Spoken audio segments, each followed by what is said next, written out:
Hi everyone, welcome back to Note to Shelf. I don't know if you can really tell, but I am in a slightly different position than I have been because I got a new tripod and it's very exciting. I don't have to sit on the floor anymore.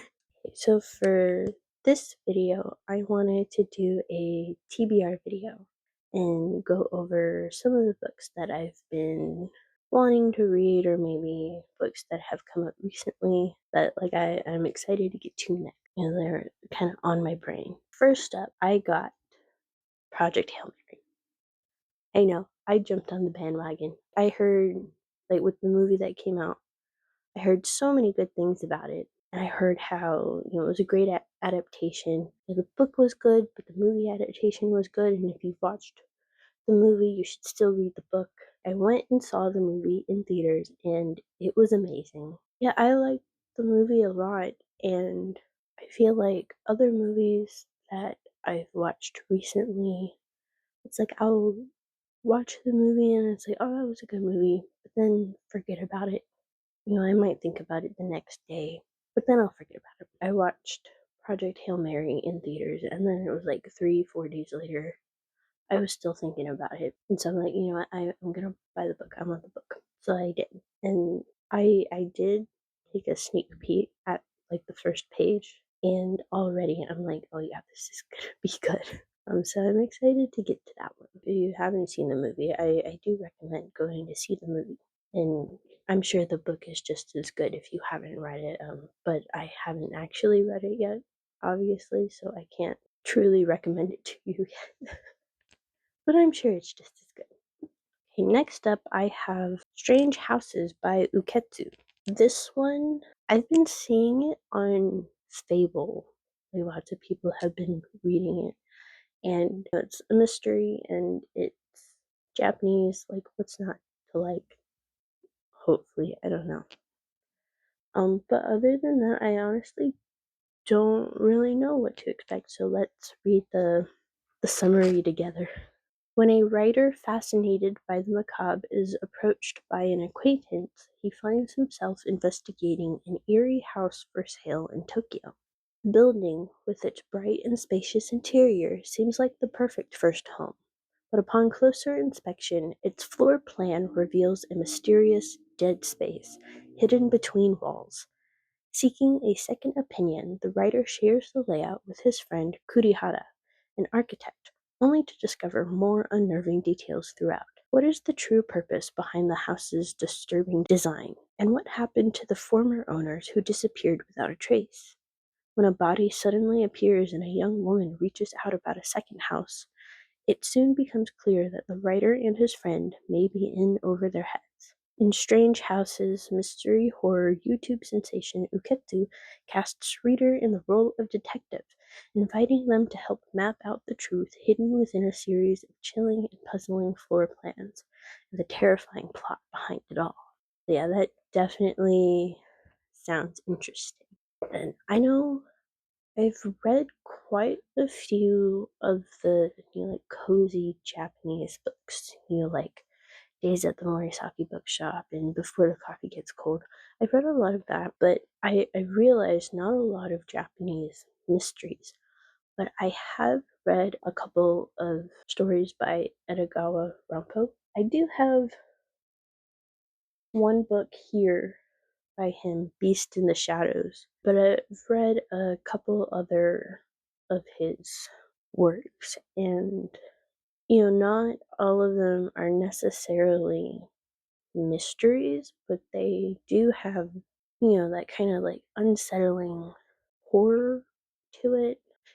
A lot like Edgar Allan Poe, and Edogawa Rampo's pen name is actually how you would say Edgar Allan Poe in Japanese. And so it makes sense that they would have very, be like a very similar genre. So I'd be interested to see if Strange Houses has that same sort of creepy factor to it. And also, it sounds like, it might be a bit more interactive potentially. I'd have to read it to be sure, but that's what it sounded like just now. So yeah, that'll be exciting. Get to work my puzzle solving skills. Yeah. Next up, I have two light novels from the Bungo Stray Dog series. This one, the ninth one, The Day I Took in Dazai, is the latest of the light novels. So I've been excited to get my hands on it from the moment I heard about it. And, finally I saw that it was available for pre-order. So I also got Dazai Chuya, age 15. It's one I haven't prioritized getting just because they do have a couple of episodes in the anime that adapted the book. So it hasn't been on the top of my list, but I decided I'd go ahead and get it. It's one of the few that I don't have already. But yeah, so definitely excited to get to these ones. Next up, I have We Who Will Die. Let me read the summary. Life in the perilous Thorn District is a constant battle for Arvel and her younger brothers, and the vampire standing on her doorstep is about to turn their world upside down. Faced with an unthinkable choice, Arvel makes a magically binding vow to do the impossible: kill the Emperor, an ancient vampire created by the god Umbros. But first, she must enter the Sundering, an arena where only the fastest, strongest, and deadliest survive long enough to be selected for the Emperor's elite guard. She quickly draws the ire of the Primus, the powerful figure charged with protecting the Emperor. But the vampire under the armor is the last person Arvel expects to encounter in the Emperor's court. With her brothers' lives in the balance, Arvel has no choice but to ally with the man who once shattered her heart. And with the Emperor's sadistic son, Warwick, two vampires whose motives are impossible to pin down, Warwick holds the key to understanding the powers Arvel is developing, abilities that would put a price on her head if discovered by the Emperor. To survive the arena and complete her mission, Arvel must get to the bottom of a conspiracy that will change everything she thought she knew about herself, and the two vampires who are deeply entwined with her destiny.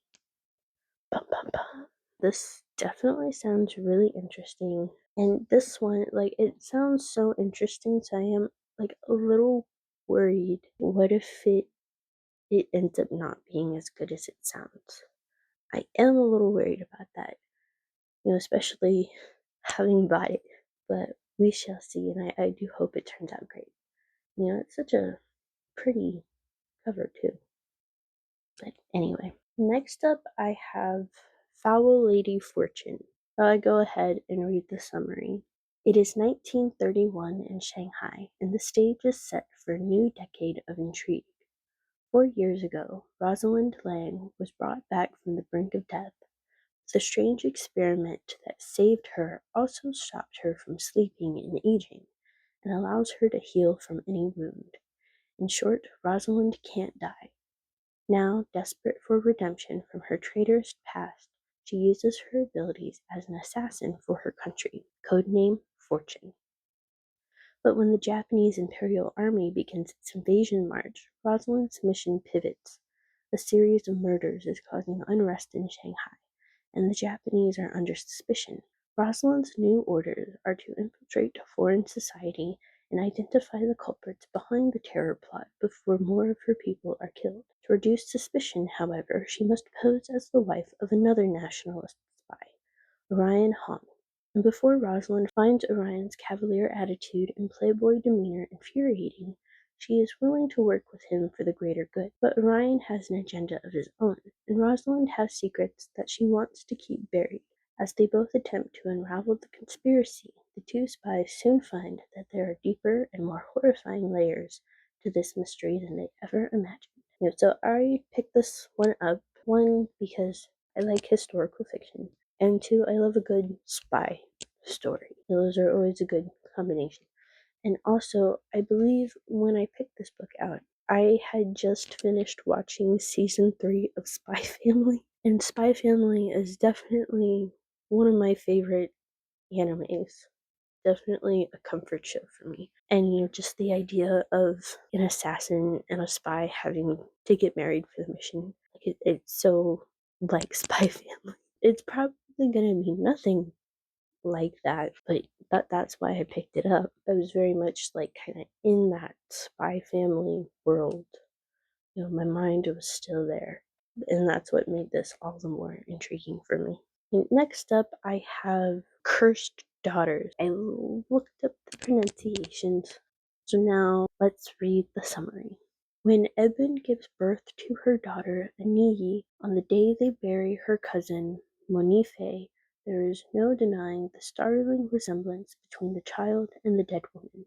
So begins the belief, fanned by the entire family, that Aniyi is the actual reincarnation of Monife, fated to follow in her footsteps. There is also the matter of the family curse.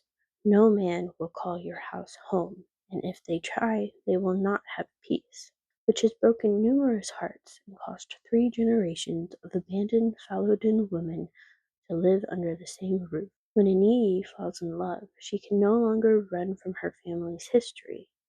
Is she destined to live out her family's story of love and heartache? Or can she break the pattern, not only avoiding the spiral that led Monife to her lonely death, but liberating herself from all the secrets and unspoken traumas that have dogged her steps since before she can remember? Cursed Daughters is a brilliant cocktail of vibrant humor and hard-won wisdom, romantic love, and familial obligation.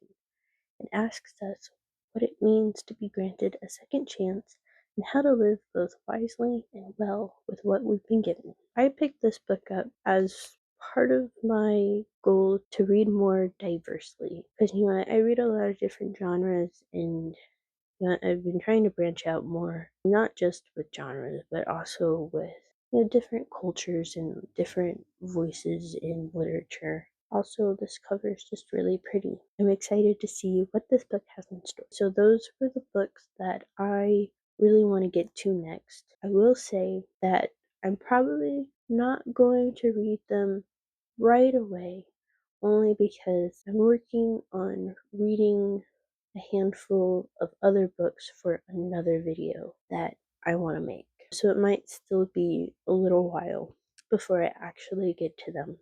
But like after the books for that one video, these are the books that I'm gonna get to next. But yeah, so that was that.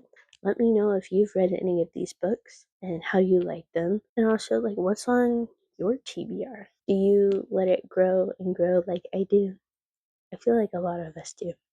Because like, there's so many good recommendations. So my TBR is always growing. So let me know what you've been reading, what you want to read. And I will see you next time. Bye.